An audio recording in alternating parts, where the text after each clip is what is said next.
I am such a big believer in it that experimentation should be ingrained in every person. We have a Slack channel where people can share their experiments or their thoughts or ideas. And every week, once people have shared them in there, someone is then chosen as the experimenter of the week and they get a trophy. And we also have an experimenter of the month now as well, because we want to keep encouraging it, that they get a trophy and we're able to congratulate them and thank them. So we should be making sure that we are saying, you are doing everything that we would see in an A player or an ideal person in the team. The easy excuse is I don't have the time. I don't have the time to even think of experiment ideas. I started being a bit savage, but I was like, you have to choose to make the time. And can you maybe tell us a little bit about the scale of experimentation at Flight Story? I think, gosh, we probably have about 15 different teams now.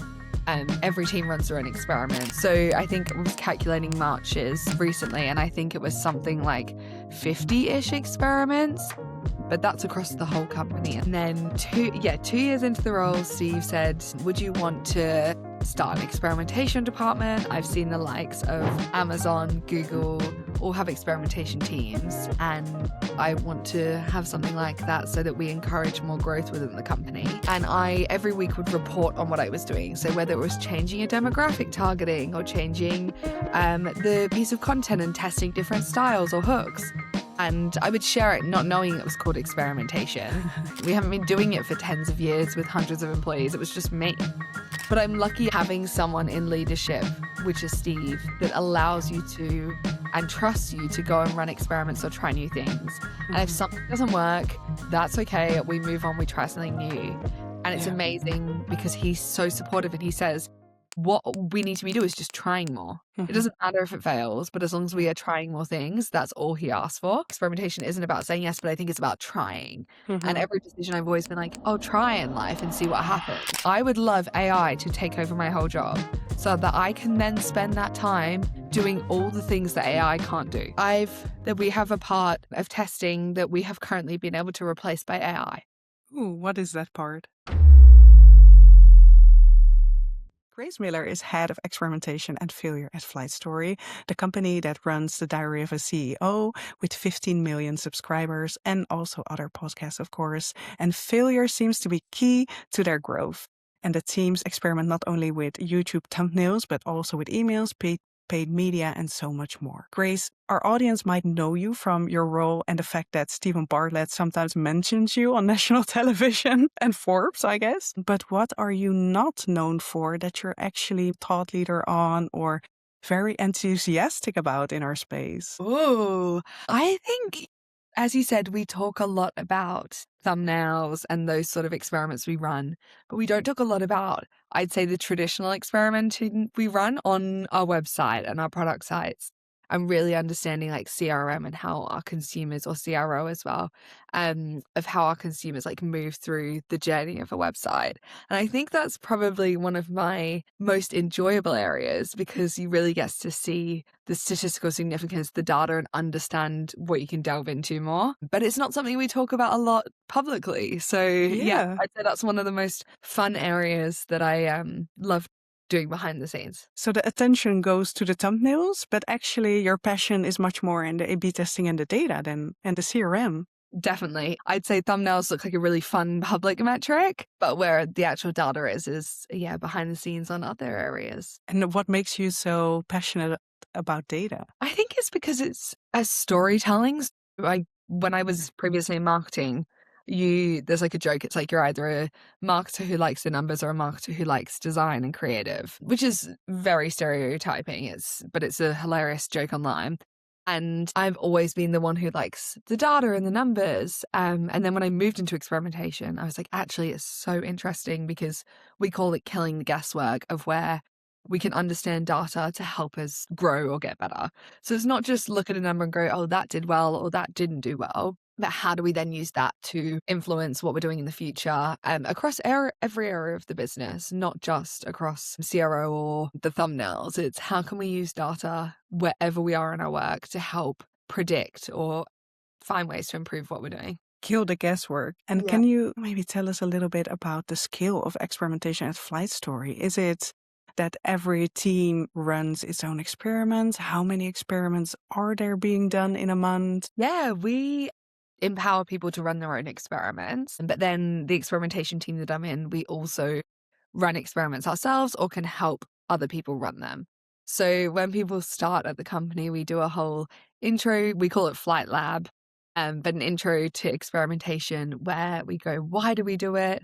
What's the importance and the value? Kind of more of the like psychological side of experimentation of how important it is to a business growth. And then we go into the how do you actually experiment?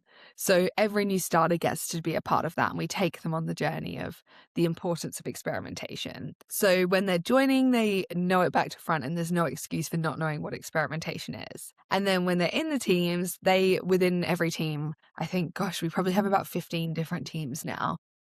Every team runs their own experiments, or sometimes they cross collaborate. So when we're giving out experimenter of the week, sometimes it's 2 different people together because they've done an experiment joined, which is really nice. So I think I was calculating marches recently, and I think it was something like 50-ish experiments, but that's across the whole company as well. So that's every area plus our team. And it's just being able to empower people to go and run those experiments themselves so we can continually keep running more. I mean, that's really impressive also to run 50 experiments across 15 teams. I think that's really, really a great number. And so you also touched upon experiment of the week. How does that work? We have a Slack channel where people can share their experiments or their thoughts or ideas. And every week, once people have shared them in there, someone is then chosen as the experimenter of the week and they get a trophy. And we also have an experimenter of the month now as well, because we want to keep encouraging it, that they get a trophy and we're able to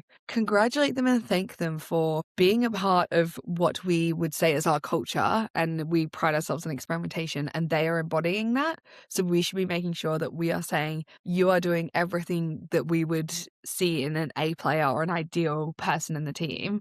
And we want to make sure that it's recognized, because when you do it, reward obviously is a great recognition cycle. And being able to say, like, this person did this and making them feel so valued for that, like they've done it so the business can grow and learn. And that's the best thing that we can, celebrate on a Friday. Do you have more mechanisms to build the culture of experimentation and failure like that? So I think you touched upon Flight Lab. So when people come in, you teach them how to do it. You have your experimenter of the week and month. Do you have any more of those mechanisms? Yeah, we do a lot of like sessions with the team. So it might be a brainstorm session on if someone's stuck on what they can experiment on. We'll all come together and work out what are you doing in your current work, what are the goals of the business, and how we can help contribute to those goals. And then what are the other ideas they have, maybe a blue sky or moonshot idea, and how can we experiment and test with that. And so it's constant, I would say, collaboration with the teams, also to keep experimentation front of mind, because I think a really easy, like when I meet other people or do talks and things, the easy excuse is I don't have the time. And I think I don't have the time to experiment. I don't have the time to even think of experiment ideas. I started being a bit savage, but I was like, you have to choose to make the time. Of course, you're not going to have the time because you have a million things to do in a day. But really, we have to choose to make the time if we want to grow and if we want to learn. You can keep doing the current work you're doing, fine, but you're probably not going to grow as fast as if you spent an hour a week or 3 hours a week or whatever time you can to go and dedicate to experimenting and learning and growing. And is that motivating enough to be savage, like you say, and just go there and say, hey, you need to be doing this in order to grow? Is that what already helps, or do you need to do something different? So I said this at a conference and the whole room was dead silent because they were like, actually, it's true, because you have to make the self decision. For us, this kind of stems back to like before the person is even hired. We have something called a culture test, and where they go through and answer a lot of questions about their personality and their behavior and do they align with the culture of our company. And so for us, it's quite a bit easier to teach because they usually already have the drive and the passion and the commitment to go and want to become a better person. Like people who pass the culture test are those types of people. So really it's kind of how do you create the culture before you even get to needing to be like that. So we're very lucky we have a team of highly engaged and enthusiastic people. I hear kind of a framework in here that's first of all, you start out with a culture test to see if people are the right fit. Then you teach them when they come in. Then you reward them once they are there every week, every month, Yeah. and you help them with guiding sessions. So you do, I think those are those 4 things to build a culture. Is there anything else I've missed? That's it. I think That's there's it. everything. I would say everything we is culture, like whether Yeah. it's not even just an experimentation, like the celebrating people's birthdays and making sure they feel valued. When people come in and start, we have a tradition where we have a morning breakfast for them. Even with 100 people in the company, we still do this. And we have a morning breakfast and everyone gets to ask them questions. And they're always like jokey, funny questions of like just playful. But it kind of shows the culture of what we stand for. We want to work really hard, but we also are lovely people and have fun. And I think it's not within experimentation, but just the culture piece building outside is so important for growing a business. I'm also Yeah. very curious how you ended up in the role of experimentation and failure because from what I read, you actually started out in the social media team. Is that correct? And how did that Yeah. journey go? Yeah, I started in the social media team with Steve and then was doing that role for 2 years. What I changed between like social media manager and also did ecom within the role. And then 2 years into the role, Steve said, would you want to start an experimentation department? I've seen the likes of Amazon, Google all have experimentation teams and I want to have something like that so that we encourage more growth within the company. And I obviously loved the social team and I loved all the people that I worked with there. But I thought, actually, this is a really good challenge. I had no idea what it was, but I had been running our paid media before this. So within all of Doak and Steve. And I every week would report on what I was doing. So whether it was changing a demographic targeting or changing the piece of content and testing different styles or hooks. And I would share it not knowing it was called experimentation. Yeah. Just being like, this is what we're looking at this week in testing. And I thought, oh, just share that. It's interesting. And then he was like, you're already experimenting. So it should not be a hard job for you to swap and be able to learn and lead on that. So And so, you yeah, actually did start with thumbnails yourself as well. yeah, Yeah. yeah. Okay. Yeah, and yeah, we started like the thumbnail testing was just came from we were sat in the studio one day and we thought, why don't we test them on Meta? We Yeah. were like, what have we got to lose? We may as well see how we can pre-test. And they're all public online, like people can see them. And yeah, we tested them before and we thought, we'll try it. And it's still going. But it's I have so many other favorite experiments other than just thumbnail testing, even though it's the most talked about one. So can you share some other examples of experiments with us and the things you've learned? Yeah, I think, as I said earlier, some of my favorite ones are on our website. So, or product in general, I think. And I know it's probably so generic in the experimentation world, but for us, it's really nice because a lot of our experiments are run on other platforms like Spotify or YouTube. So, being able to run them on our own website and see full to end-to-end conversion is so interesting. And so we do everything from whether it's testing at the start of the funnel, like on organic or paid, all the way to like, how do we, and it's kind of a challenge we're setting ourselves now, how do we optimize and experiment on every single step of the journey, which so many businesses already do, booking.com, all of the amazing experimentation teams, but we're so still new, transparently, in experimentation. We haven't been doing it for tens of years with hundreds of employees. It was just me. Yeah. Now there's a few other people in the team, which is really nice. But it was just me. So how the time spread was so difficult. But yeah, I think the product world is one of my favorites because we can really understand how does that something affect an actual purchase? Or same with the podcasting, like how does what we put out affect someone converting to a listen? And how long do they stay for the listen? And do they come back for future episodes? And I think being able to run those experiments. So I'd say like product is one of them on the website. Absolutely love experimenting on there. And then the other ones are definitely on the platforms like YouTube and Spotify. So they have inbuilt tools like YouTube have, not to talk about thumbnail testing again, but this is a different type. YouTube have thumbnail and title testing built into their platform Yeah. now. Which is so nice because it's kind of on YouTube or the media world, almost a first of its kind. Like we've not really seen many of the platforms have experimentation tools before.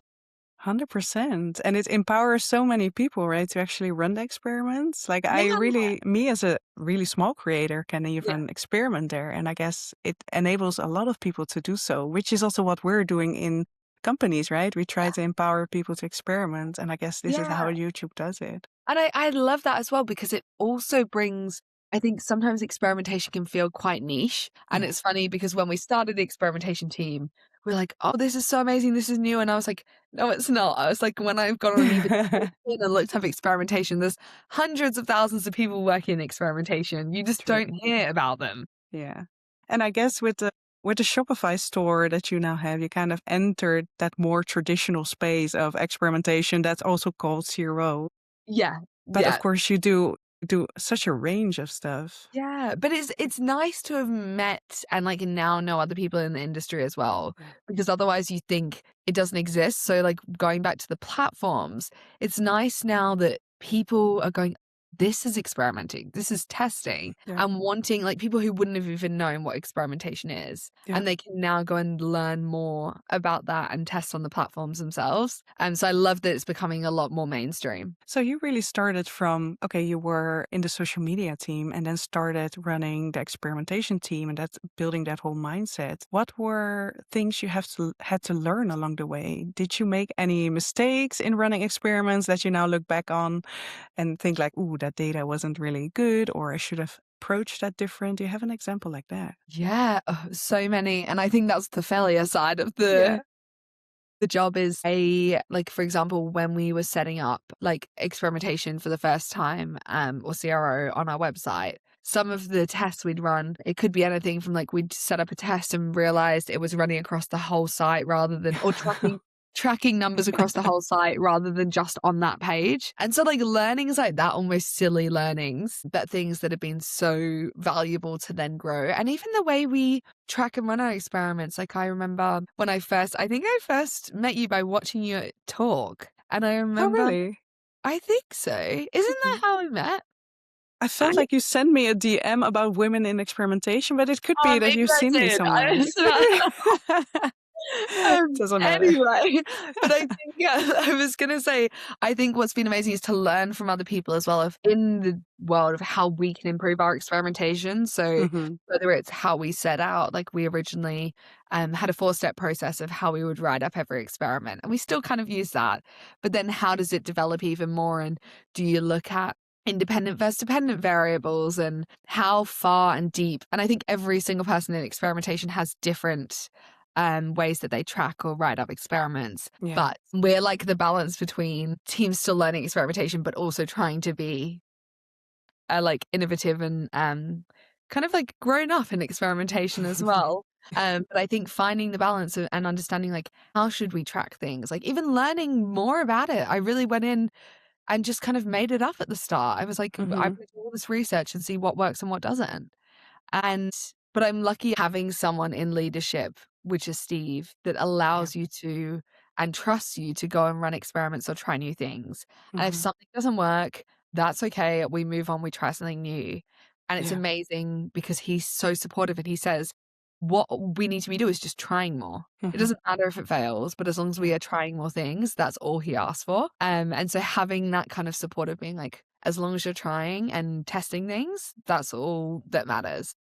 And I guess that's also how you improved yourself in experimentation, probably, because first you run into these process problems and data problems. And Yeah. then once you do more repetitions, you'll just get better at it, right? Yeah. Yeah. 100%. And is Steve also failing himself? Is he also running experiments himself? Yeah. Or you don't really Always. see that? He's Always. he's probably master experimenter. He will come up with an idea and we will test it that day. Like Hmm. that is how quick he loves to move. And it's so Yeah. inspiring because it makes you want to go and do more things and test faster and understand an answer to something quicker. And I think that's the best part is he's just like, let's move fast. Hmm. But of course he always fails. I think the funniest one, which is not an intelligent failure, but the funniest one was he was on Jimmy Fallon and explained about he had researched the wrong guest.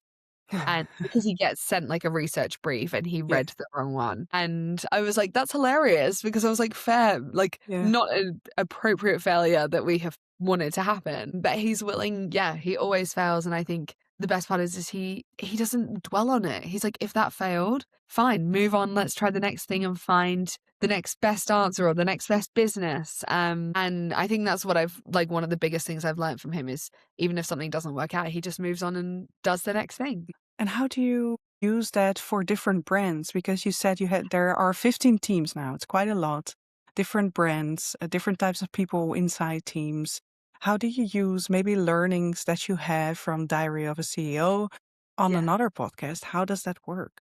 There's a few ways. Like we either run them separately first. So we might test something on, say it's something that could be really high risk. We might test it on a smaller pool to begin with. And it's funny because Yeah. I know the likes of YouTube, etc., also do this.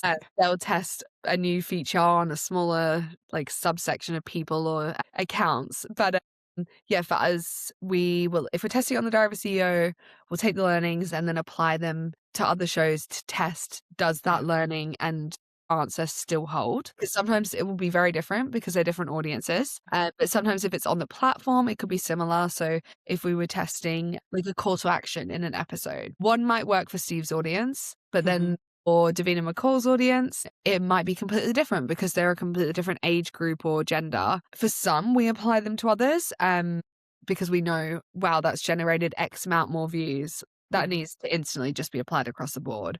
But then for some, they kind of are handled differently. So you also don't necessarily always start with the podcast that has the most traffic, basically, Yeah. right? If it's high risk, you actually start with a smaller audience. Yeah. Test it to understand, like for DOAC, for example, Steve's usually open to us testing, so it makes it easier. Yeah. And we also have 2 episodes a week going out there, so we can test a lot faster than 1 Yeah. episode a week on the other shows. But for some of them, it might not be appropriate to test on Diet to begin with.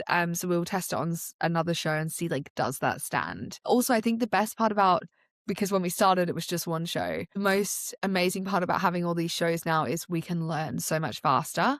And we can also learn, does it hold across all of those? So for example, on our social channels, there's so many social channels now. So we can test something across 10 or 15 social channels and see, like, does that still stand or is it different?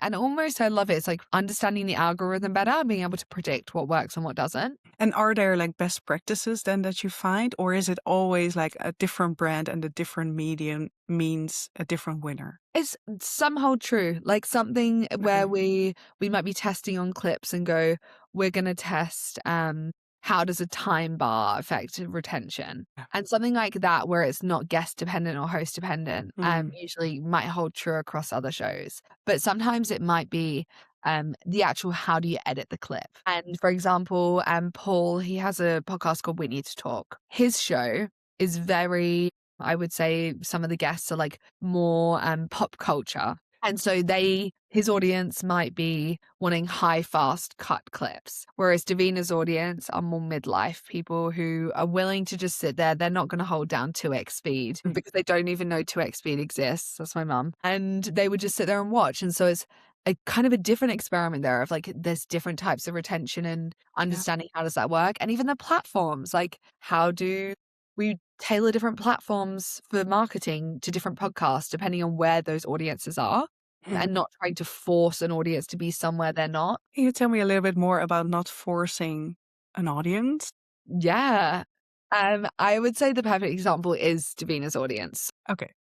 Everyone used to be under this hypothesis or I guess belief of like TikTok's for young people, which fair like it is. But there's a lot of older people on there as well. And at first we were following what had been done on DOAC of doing, like we were on YouTube, Instagram, TikTok, LinkedIn, Facebook. And we thought, okay, for Davina, we'll just do the same. Like we've seen it work. And they started with Instagram and TikTok. And Instagram was performing well, TikTok was performing. But we thought, it's not growing as fast as the Instagram. Why? Because probably the people, it's mainly women in their 40s, 50s, 60s plus. Are they sitting on TikTok all the time? Probably not. And so then we went Facebook. It's meeting them where they are. It's understanding like where are they and how can we serve them on the platform they're already on rather than trying to push them to somewhere else. And that was the experiment. So we went, they still do TikTok, but mainly more focused on Facebook. Do you then also make the decision to focus on that platform? So what you just said, like they were, that audience was just on Facebook, and do you then focus more of your resources there as well? Yeah, and we're lucky, like, at the start, don't get me wrong, it's hard to try and do a lot of platforms. Like, now we have so many, team members that it's easier to do kind of every Yeah. platform we need to do. But, yeah, now I would say if someone was starting out and they were thinking, "Where do I go?" It's like going and focusing on the platform where your audience are. Mhm. Because why would you go and grow on somewhere where they're not and try and put a lot of effort into something and there's no one there to Yeah. serve? And of course, you're overseeing all those 15 teams and all the different experiments.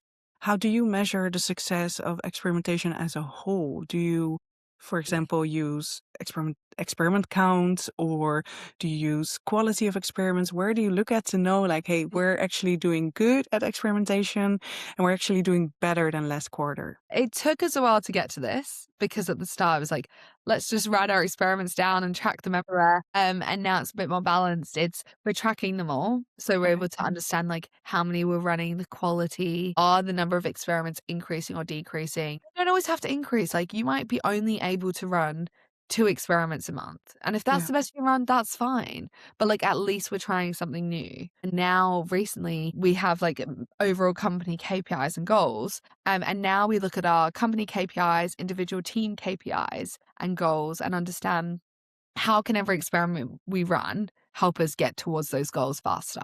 So whether it's a number of views, a revenue number, and this applies across any business wanting to run experiments is we make sure where possible that every experiment is contributing to a KPI. And if it's not going to contribute to a KPI, and maybe one of your KPIs is knowledge, like it doesn't have to Hmm. be always a revenue or a view, Yeah. but if it's not contributing to a KPI, now we go, does it really align with what we're doing? Do we need to waste time and resource on it? And it's had an amazing impact because it's a lot more focus for us to be able to go, that is worthwhile doing, or that can wait for another day. Do you use some kind of prioritization framework as well? So at the start, no, we were just learning. Like I said at Yeah. this before, it was testing, understanding what works, and just kind of trying everything. Whereas now it's looking at what are the Yeah. company KPIs, and we break it down based off that, and they're weighted dependent on how long does it take to run the experiment, how much Yeah. capacity do we have, or team Mhm. time does it take, and kind of the upside or the downside, the impact it will have, and then we'll go and go, okay, which one is worth us doing first? And it might be that the big long one is worth us doing first, or there might be a few smaller ones that can move up the ladder to be run first so that we can learn faster or get more views or whatever the KPI is. Did you ever have to convince leadership in some way to get resources? So that can be you needed a certain tool, or you just needed an extra person to test on the platform, or maybe you needed, I don't know, AI Yeah. token. Did you ever have to convince leadership, and how did you do so? Steve, no. Steve, Steve is no, he's always always like He's amazing. always, especially towards experimentation because he Yeah, knows the impact it has. He's always happy and willing to try things and be like, hmm, let's test it and see what works. okay. Mm, But when it's something, say, it's a big financial commitment, we do Mm, like create a business case and submit it to the team to be like, this is what we're going to do and why, and yeah. understanding like what's the upside, what is the potential losses Hmm. when we're doing something. But usually yeah, I have had amazing support from Steve for all the experiments, and he's like, go and test it, see what works, what doesn't. Because by the time that you're waiting on leadership to Yeah. approve whatever the submission is, it's probably already too late. And transparently, your competition have probably already found the answer. Hmm. So you're 2 steps behind anyway. And I think there's something to be said in having parameters to run experiments where they might say, like when I am going in, or I'm telling people this in talks as well of how they can pitch better for their experiments. It's almost saying like when going in, making it something that is so, and I think this comes from when I did debating in school, but making it something that is such an almost they can't say no to because it's such a Hmm. good proposal. So it could be like, I want to run this experiment. Here's all the upsides. Here's the downsides, but don't worry, it's like only going to be a tiny loss if it's a downside. And making the experiment so upside weighted that really the downside potential losses are so small that there's no reason to say no. This is like your sales tactic to get things done, Grace, to Yeah, I'm like, this is how I do it. focus on the the good, and if it's bad, it's just a little bad. That's it. Yeah, and it's I love and that. at the end of the day, it's like, Yeah. why not then? Like, why won't we try it? Mhm. And I was chatting to someone recently at an event, and she was like, "But I have management that is so averse to risk taking or trying new things." And I Yeah. said, "Well, that's okay then. Like, you start really small.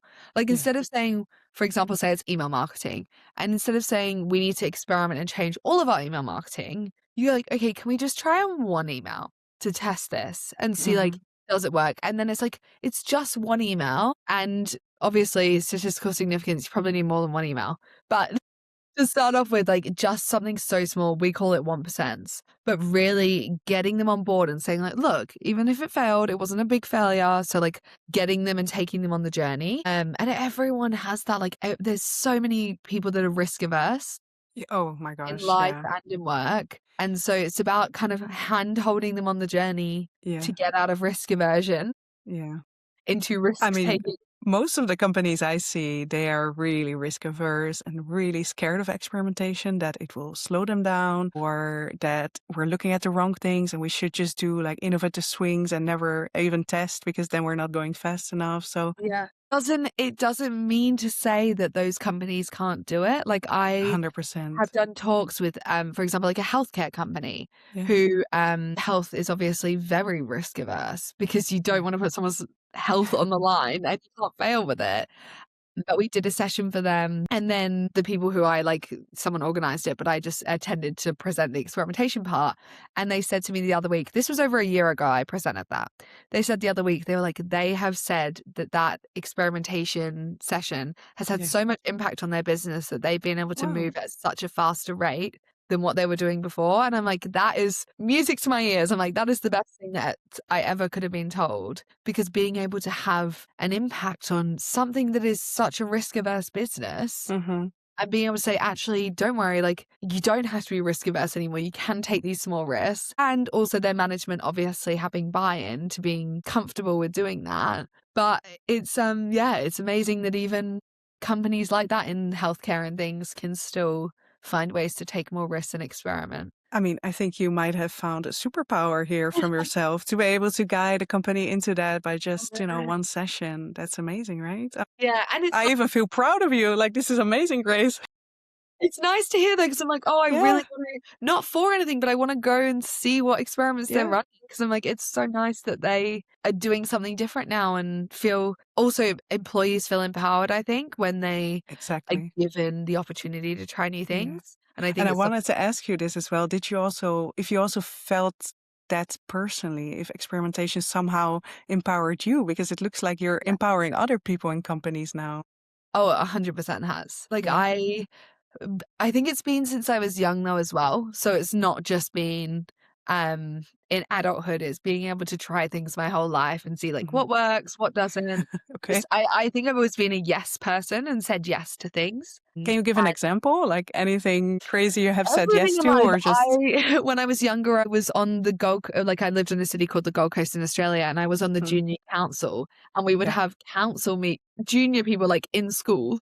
Mhm. I think we were about 15, and a bunch of 15-year-olds. We used to be able to go into the council chambers in the city, and we would all sit in them from all different schools and make decisions on things, which is Wow. hilarious. Amazing. Obviously, it Yeah. was not completely serious, but those decisions would then be put through to the actual council. And I was like, just random things like that. And I used to love volunteering and doing like community service in Australia. Yeah. And I used to it wasn't for the awards, but I received like a lot of awards for that. And I think you also don't know every decision that you say. I know experimentation isn't about saying yes, but I think it's about trying. And Mhm. every decision I've always been like, oh, try in life and see what Yeah. happens. And I think they've all led to me here. Like Yeah. every single thing of whether like weirdly years ago, when I was on the other side of the world in Australia, I like bought Steve's book. And I didn't really know who he No. was. I just thought, oh, that looks funny. I'll buy that and read it because I love reading. Yeah. And I was like, it's so interesting. But I never thought, oh, I would work for him because I Mhm. wasn't in London. Yeah. And I didn't have And any here you plans go. in London. But it's like the little manifestations of saying yes and trying things that I think is like where your energy goes, is where you're going to end up one day. That's interesting. Do you use that for more in your personal life or in your career? Both, I think. Like, Yeah. I will always say yes to opportunities. And like, Mm-hmm. for example, I spoke at the podcast show in London last year, just on a spur of the moment Yeah. on a panel. And then someone from Red Bull was there watching me. And then they were like, we'd love you to come and speak at ours. And then they flew me out to LA to speak at another place with them. And I was like, just opportunities like that. Like, you never know by saying yes to something. And like, that's an experiment in myself, like Yeah. testing, going up on stage and seeing what worked. And my Mhm. first talk was with my other colleague called Grace. And we went up together and I thought, okay, here's all the parameters. My hypothesis is it's going to go all right because I have a diploma in speech and drama. So I somewhat know what to say. Um, if it fails, it's fine because I have Grace there. So we're going down together, even though it wasn't going to fail. And also like the trust of, I took a risk of going out on stage in front of people. Like, it was quite scary. It was a Mhm. massive auditorium. Yeah. But the risk taking was small because I thought, okay, if I can't answer a question, I'm just going to defer to Grace, who's done this a million times. And it was that. So I didn't take too much of a risk, but I Oh, took a little risk. And I see a pattern here because yeah, remember you told me how to convince people by looking at, all the good stuff and making the yeah, small stuff, well, kind of digestible and small. yeah, It sounds like you kind of did that when going on. Like, hey, even if it goes bad, I can reach out to Grace and she will yeah, answer the question, and that's the worst that can happen. So let's do exactly. it. Those are the tiny things. Like, you don't have to go out and take, even though going on stage is a massive leap. And I was like, gosh, I'm Yeah. not prepared to do this. Uh, but it's like I did it once and I thought, okay, that was all right. Then I waited 6 months and then another opportunity came up and I was like, yeah, I'll say Yeah. yes and I'll give it a go. And now, like, it's such just a second, like, I can just do it whenever I want Yeah. and I don't feel uncomfortable. I just enjoy it so much. And But you it's must those, also feel maybe scared. You must also feel scared, or maybe you feel like a little bit of an imposter syndrome, or you're afraid to fail. How do you deal with that? think I actually heard Eileen, I think it was Eileen Gu or someone, I think it was Michael Phelps, the Ah. swimmer, and that he would predict every single thing that could go wrong in the swimming pool before he got in. So if his goggles fell off mid-race, he would still know what to do. Or if he slipped when he was jumping in, he would still know what to do. Mm-hmm. And I think it's that risk taking of like, actually, what are the worst things that could go wrong when I step up onto the stage? I trip and fall. Fine, I can make a joke out of it. It's not going to be the end of the world. It shows the humanness, and then I can be like, haha, that was a failure. Yeah. And it perfectly aligns with my talk. And the other side of it is I just am so obsessed with what I talk about that I'm not making it up. And I think you can tell that when someone goes on stage and they're like, ooh, and then when they get asked questions and they don't know what to say, Mhm. I'm so inspired by them for getting up on stage in the first place. But I think actually knowing what you're talking about, it just then never gets nerve-wracking. I think the main time that I've last been nervous was I did a talk in Dubai at 1 Billion Followers Summit, and it was a 360 stage, which I've Oh my never gosh, done yeah, before. that's insane.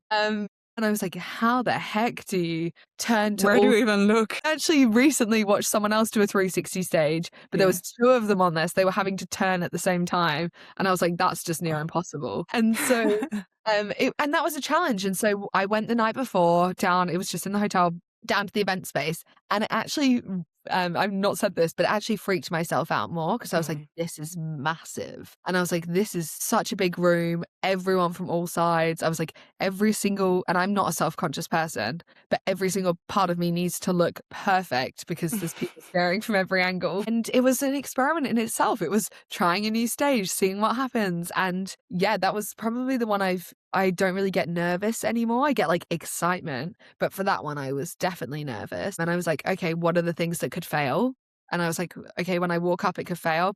There was actually a failure because the mic was not banging against me, but it was making like noises when Mhm. I was speaking. Okay. And so it was really hard because I'm hearing the noises, the audience also hearing the noises, not enjoying it. And so I was just talking through it. There was nothing I could really do. And I joked and I was like, don't worry, it's obviously a failure with the AV and just making, and it's really like, there's so many failures in life that just Yeah. pre-predicting the failures before you go into any situation and being like, what is the worst that could happen? Mhm. And every situation I go into, I'm like, what's the best that could happen? What's the worst that could happen? And if the worst that could happen isn't that bad, then why not take the risk? So kind of embracing all of it. Yeah. I think most of the time we are often trying to avoid that, right? We're trying to Yeah. avoid that failure. But what you're saying is you're actually embracing it, acknowledging it. And that's actually what helps you go stand on a 360 Yeah. stage because Yeah. that's insane. I know. In another podcast, I heard you say that it's your goal to make yourself redundant since experimentation is basically a culture piece. Can you tell me a bit about that and when you think you will actually achieve that in your current role? I am such a big believer in it that experimentation should be ingrained in every person, kind of what I said before. Everyone should be able to run their own experiments. They should all Yeah. be embracing that and encouraging it within their team as well. You shouldn't necessarily need, and this is when people ask at talks and they're like, do we need to hire someone like you though for the team? And I'm like, if you have the budget, for sure, because they can become a team member that runs experiments constantly. So you're getting 100% of the time rather than 10% of someone's time. So it's kind of both. It's pros and cons of it should be a culture piece and everyone should be experimenters. But then also, if you have the budget to be able to hire someone for the role, it's about bringing that culture back and making sure that is front of mind and constantly running experiments. But I would love to make myself or my whole job redundant so that the goal behind it, and Steve and I talk about this all the time, is I would love AI to take over my whole job so that I can then spend that time doing all the things that AI can't do. And that is what I'm trying to do right now. Like that we have a part of testing that we have currently been able to replace by AI. Ooh, what is that part? It's like uploading some of the thumbnails. Okay. Yeah. And so it was quite a manual task. Like it used to Of take course. me for thumbnail testing back in the day, like hours. And then we've been able to get it faster and faster. But now it's like this can be taken by AI. Mm-hmm. And it does it so much better as well. It's quicker. Mm-hmm. It's like actually more efficient and it doesn't need a human. And so being able to find those things, and our whole company is doing it now with AI, is finding ways that every single task that does not need a human can be done by AI. We will try and do that.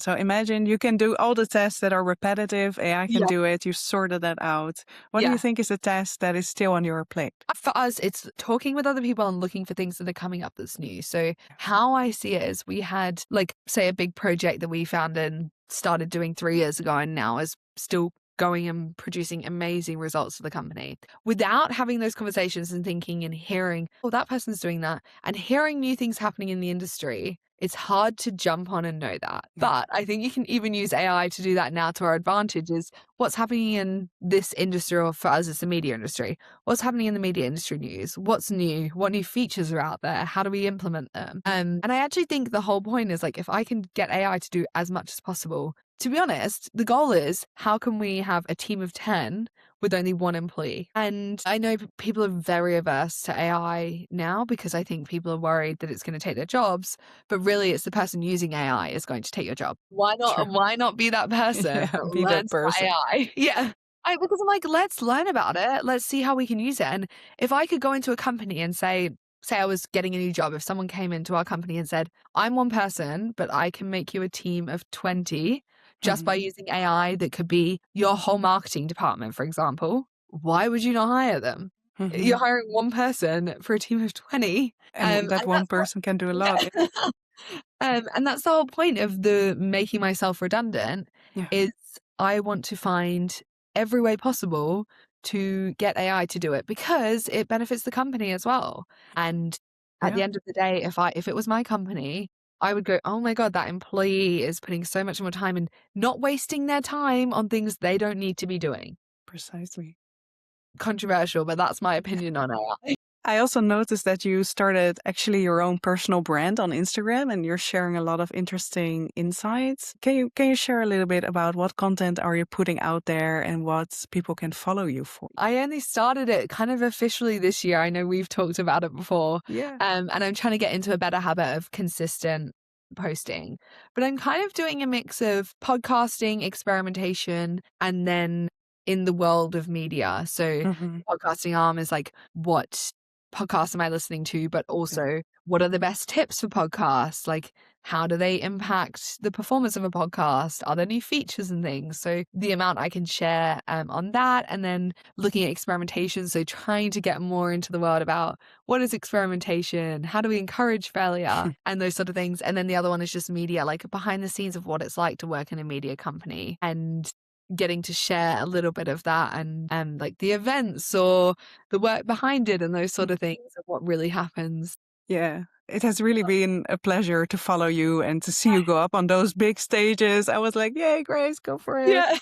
Really Yeah, and that's the amazing. other part is, like, getting to Yeah. share, and I think for me, it's been an experiment myself because I have Yeah. experimentation at Flight Story, but also experimentation in my own life, Hmm. and it's been an experiment for me to see, like, I've been growing my LinkedIn page for a while, like, a few Oh. years, but then now I was like, actually, I've enjoyed LinkedIn, but I actually really prefer Instagram, so getting to put my passion there and experimenting with that and seeing what's working, what doesn't, and I love looking at the views and seeing, like, how do things perform and why? Really delving deep in I'm so obsessed with it and, like, how can a video almost just be stagnant for 3 days after release and then take off?